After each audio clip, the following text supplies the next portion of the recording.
Muy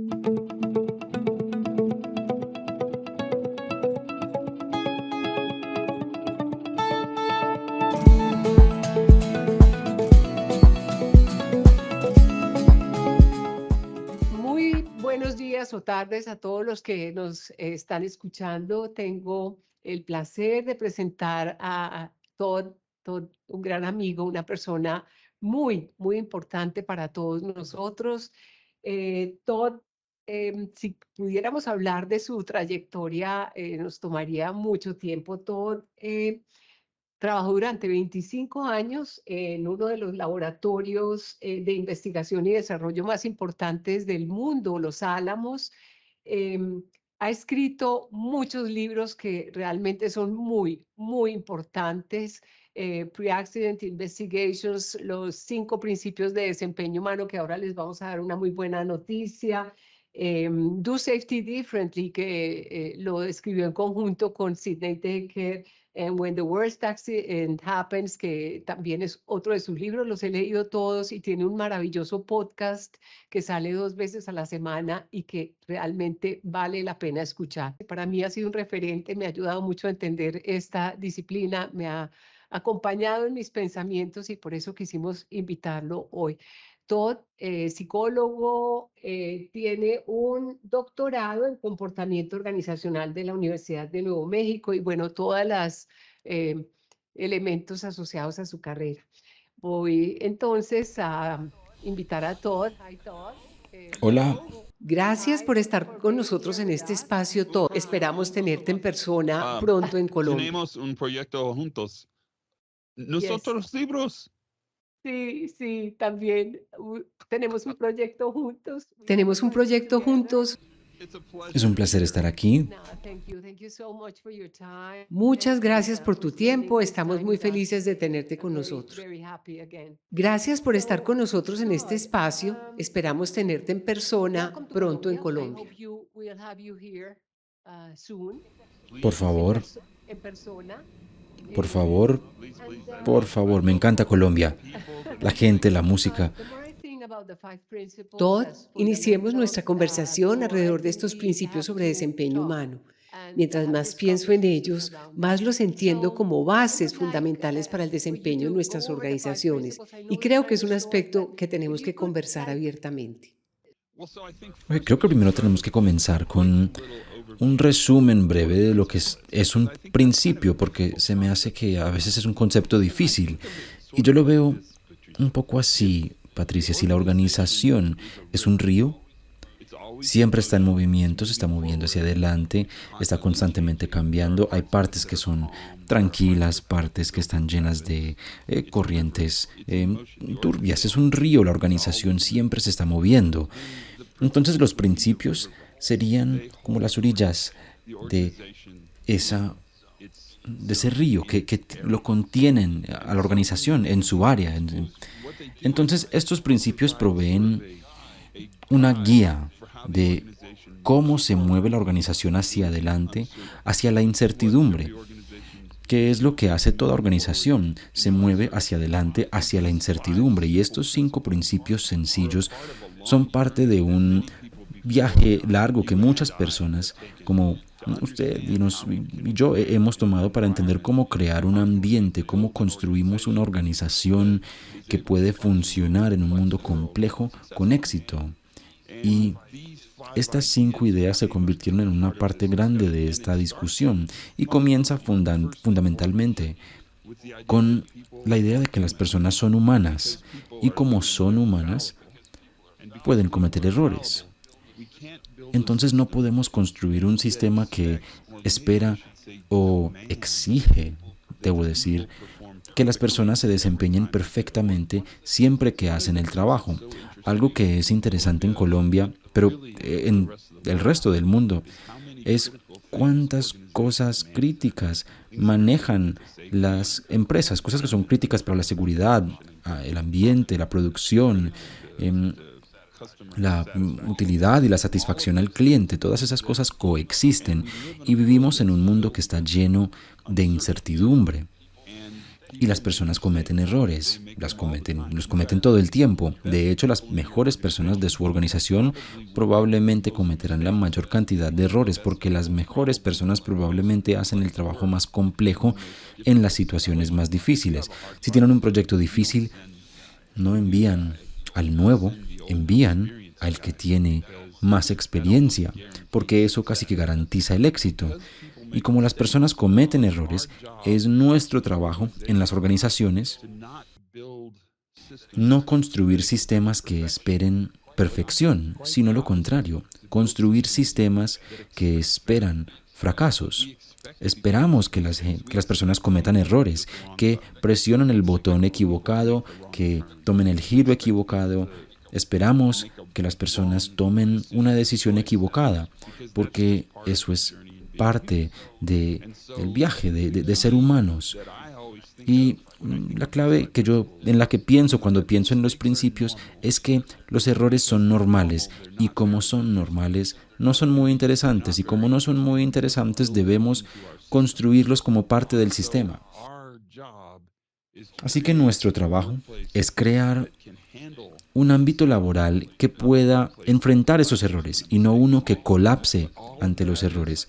Y todo esto contenido en la idea de que los errores no son decisiones. Uno no decide cometer un error, porque si definimos lo que es un error, es una desviación no intencionada de un resultado esperado. Entonces no elegimos cometer el error. Así que pedir a los trabajadores que no cometan errores no es una buena acción correctiva.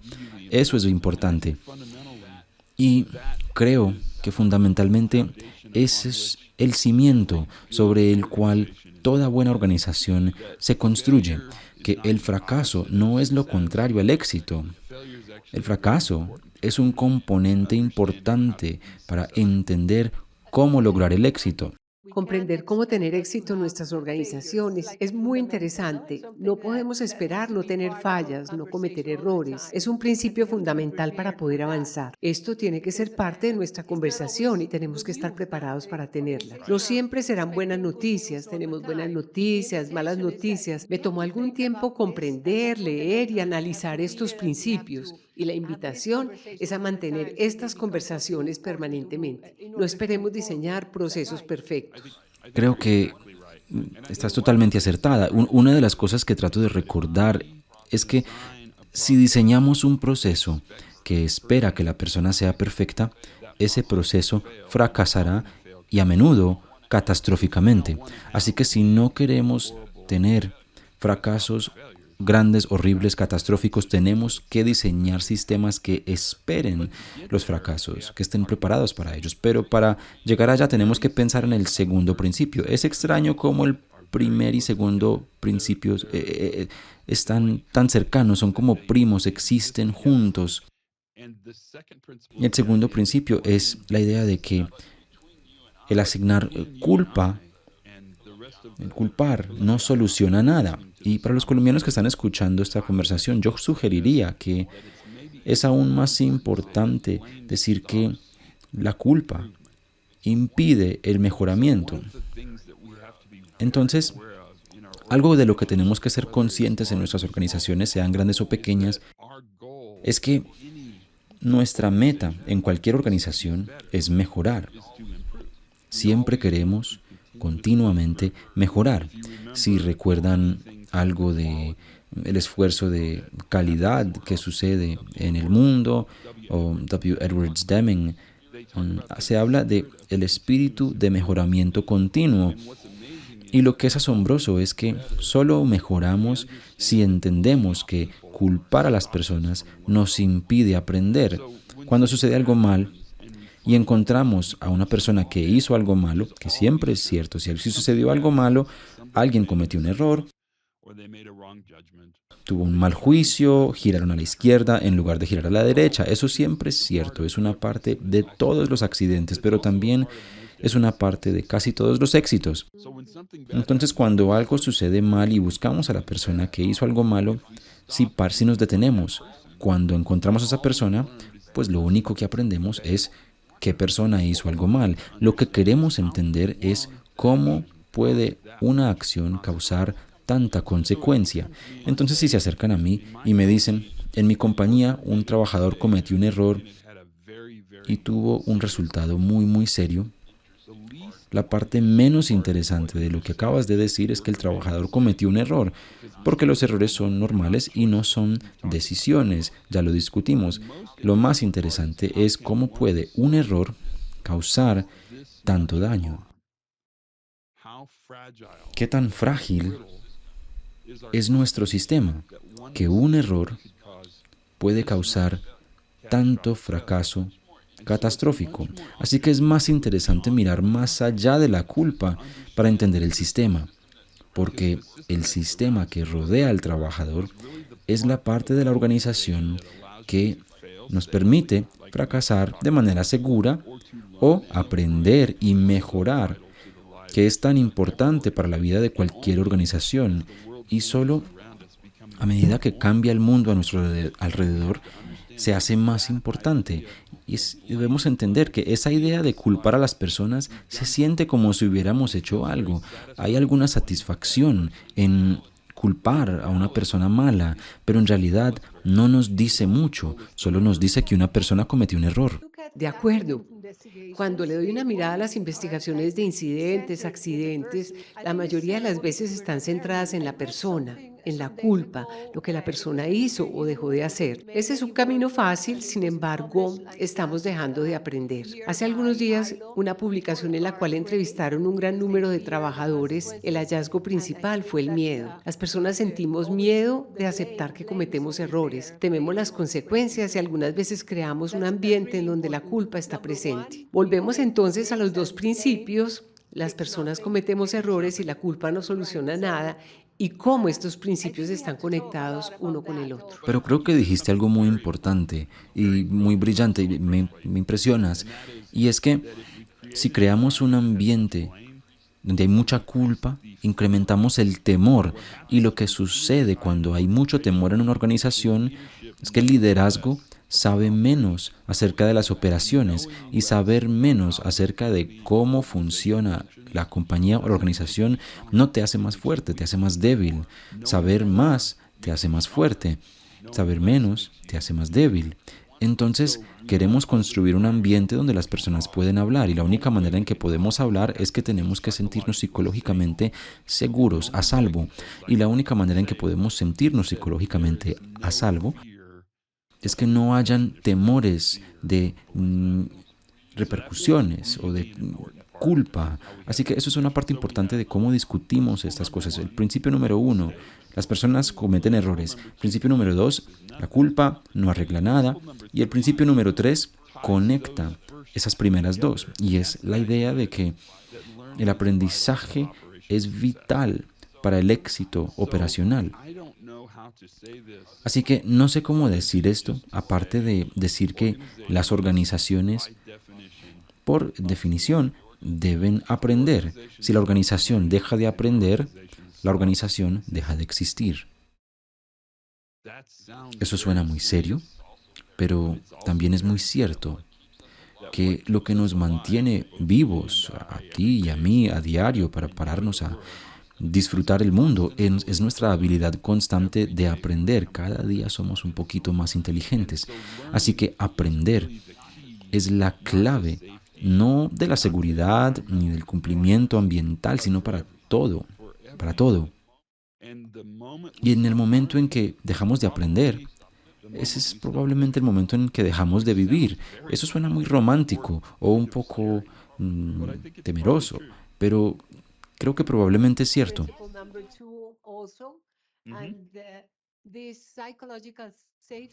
Si no propiciamos un ambiente de confianza, lo que hoy llamamos seguridad psicológica, si no comprendemos lo que está sucediendo, no estamos aprendiendo. Esto también se relaciona en cómo establecer equipos de aprendizaje con nuestros trabajadores. A través de estos equipos podríamos analizar las situaciones que suceden en el día a día, y si no lo hacemos, pues no lograremos aprender. Creo que tienes razón. Nos ayudará a aprender más efectivamente, y el equipo que aprende se basa en la idea de que las personas que entienden mejor son las personas que hacen el trabajo. La persona menos informada con respecto a cómo se hace el trabajo probablemente son de alto liderazgo, porque ellos no hacen el trabajo, sino que manejan a las personas que manejan a las personas que hacen el trabajo. Esa traducción sería interesante. Entonces, la habilidad de entender cómo se hace el trabajo se logra mejor cuando hablamos con las personas que hacen el trabajo. Así que esto se hace una buena herramienta para que el liderazgo o la gerencia se haga más inteligente.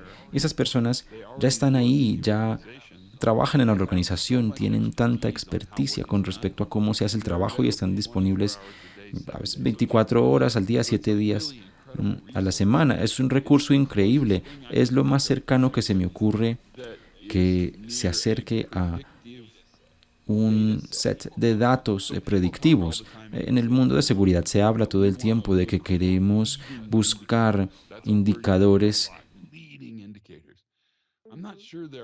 o que lideran o que guían. No sé si los hay, pero hay personas que trabajan para usted, que entienden el sistema lo suficiente para saber qué es lo próximo que va a fallar. Así que ese principio es fundamental y es muy importante porque es la fuente de vida de cualquier organización. Si la organización no está aprendiendo, no está floreciendo, no está creciendo. He venido escuchándote y me parece muy importante cuando entendemos que las personas que tienen el problema también tienen la solución. Si no preguntamos a nuestros trabajadores qué es lo que está sucediendo, no podremos llegar a la solución. Nuevamente, los principios están conectados unos con otros. Sí, se necesitan entre ellos. No pueden sobrevivir solos, pero sí se necesitan entre ellos. Y para mí es asombroso que la gente comete errores, el culpar no soluciona nada, el aprendizaje es vital. Esos tres son muy cercanos, están muy conectados. Es muy importante eso. Y eso nos lleva al cuarto principio, que es la idea de que el contexto conduce al comportamiento. Esto es interesante porque se nos ha dicho durante la mayoría de nuestras carreras que el comportamiento es algo que manejamos o gestionamos, que nuestro trabajo como líder es gestionar el comportamiento. Y yo creo que nosotros no podemos manejar el comportamiento de otras personas. A duras penas, el propio es difícil, pero es aún más difícil manejar el comportamiento de otras personas. Y si han criado hijos y tú tienes unos hijos bellos, y es que vas a entender que se construye un contexto, un ambiente, y se les guía en ese ambiente y esperas y oras que sobrevivan y crezcan y tengan éxito. Lo mismo es cierto de que el comportamiento es una función del contexto organizacional y la mejor pregunta que se me ocurre es: ¿te comportas diferente en un bar a como lo haces en la iglesia? El contexto, ¿eres la misma persona? Y eres tú, pero el contexto en el que estás hace que te comportes diferente, así que siempre te comportarás diferente con tus padres que con tus hijos, con los jefes que los empleados. Son cosas muy normales y parte de lo que nos ayuda a entender y el motivo por el que es el cuarto principio es que si queremos comportamiento diferente, debemos crear un contexto diferente. Así que si queremos una organización diferente, una cultura organizacional diferente, tenemos que crear un contexto organizacional diferente. Estuve en una llamada justo ayer con una persona que decía: mi trabajo es cambiar la cultura de esta organización, para eso me contrataron y lo voy a hacer entrenando a todos los empleados para que sean mejores. Ahora, eso no es una muy buena idea porque uno, es un poco ofensivo a todos los empleados porque es asumir que no están siendo mejores ya. Y también es un poco preocupante porque eso significa que van a tratar de cambiar el comportamiento pidiéndole a las personas que cambien el comportamiento. Eso nunca funciona. Uno no cambia el comportamiento pidiendo que se cambie el comportamiento. Se cambia el comportamiento cambiando la cultura, el contexto. Si quieres comer menos arepas, debes estar en un lugar donde hay menos arepas. Estas intervenciones centradas en la persona, desconociendo el contexto, no son suficientes. Por ejemplo, nos pasa con la seguridad vial. Enseñamos a las personas cómo conducir en situaciones ideales, pero la realidad, lo que tenemos en el contexto, nos llevan a conducir de manera diferente. Tienes toda la razón, y es un muy buen ejemplo. Y es que si quieres ver una conducción diferente, debes crear un ambiente de conducción diferente. Si quieres que las personas conduzcan más lento, haz la vía más angosta. Si quieres que vayan más rápido, hazla más amplia. Y eso dictará el desempeño de las personas. Y ese es el cuarto principio. Entonces, el primero, las personas cometen errores. El segundo, culpar no arregla nada. El que sigue es aprender es vital. Y el cuarto es que el contexto conduce al comportamiento, y todo esto nos lleva al último principio. Y creo que podrían haber más, pero hasta el momento 5 es lo que tenemos. El principio número 5 nos lleva a una muy interesante conversación con nuestros líderes en la organización. No es una conversación fácil. Continuemos todo. Ellos no me quieren escuchar decir esto, no te quieren escuchar a ti decirlo, pero cómo reaccionan los líderes importa. Cómo llega un líder a la organización va a colorear lo próximo que suceda. Si se comete un error, si sucede un accidente, cómo el líder responde a ese accidente va a determinar lo próximo que suceda. Si eligen culpar y castigar, van a incrementar el temor y los secretos y van a reducir la información. Pero si eligen aprender y mejorar, entonces no pueden culpar, porque culpar es lo contrario a aprender. Pero el beneficio que logran con esto es que cambian la culpa por el conocimiento. Cambiamos trauma por sabiduría. Siempre, como seres humanos, cambiamos trauma. Cuando algo malo sucede, el beneficio es que aprendemos de ello. Lo mismo es cierto en la organización. No queremos pasar nuestro tiempo hablando de lo que sucedió, que era malo. Queremos construir un ambiente donde lo que hablemos es lo que aprendemos, lo que aprendimos de lo que sucedió, cómo mejoramos. Esa es una parte importante de esta discusión. Hemos tenido muchas conversaciones con los líderes, algunas de ellas alrededor de la idea del cero como meta y de que no puede pasar nada en la organización. Si los líderes reaccionan de manera poco comprensiva, estaremos dejando de entender muchas situaciones. Esos son los 5 principios. Todd, hablemos del libro. La buena noticia es que tendremos tu libro sobre los 5 principios de desempeño humano en español. Es algo que todos deberíamos leer. Creo que estará disponible hoy o mañana en Amazon. Y es básicamente, una persona de México me contactó hace unos meses y me dijo, quisiera traducir este libro, ¿y te interesa? Y yo dije, sí. Y la traducción se hizo y tuvimos que hacer una nueva portada y vamos a publicarlo en Amazon. Y creo que ya lo estoy publicando en Amazon. Debe estar disponible en cualquier momento. Y trataré de darle un precio que sea asequible y al alcance de cualquiera que lo quiera. Y lo que sigue es nuestro libro. Ese es el que me emociona. Ese será el mejor libro. Muchas gracias, Todd. Ha sido maravilloso tenerte en este espacio. Sí, estoy feliz y dispuesto. Vamos a Colombia pronto y tú vienes a Santa Fe. Para quienes nos vieron y escucharon, una invitación muy especial a que llevemos esta conversación a nuestras organizaciones.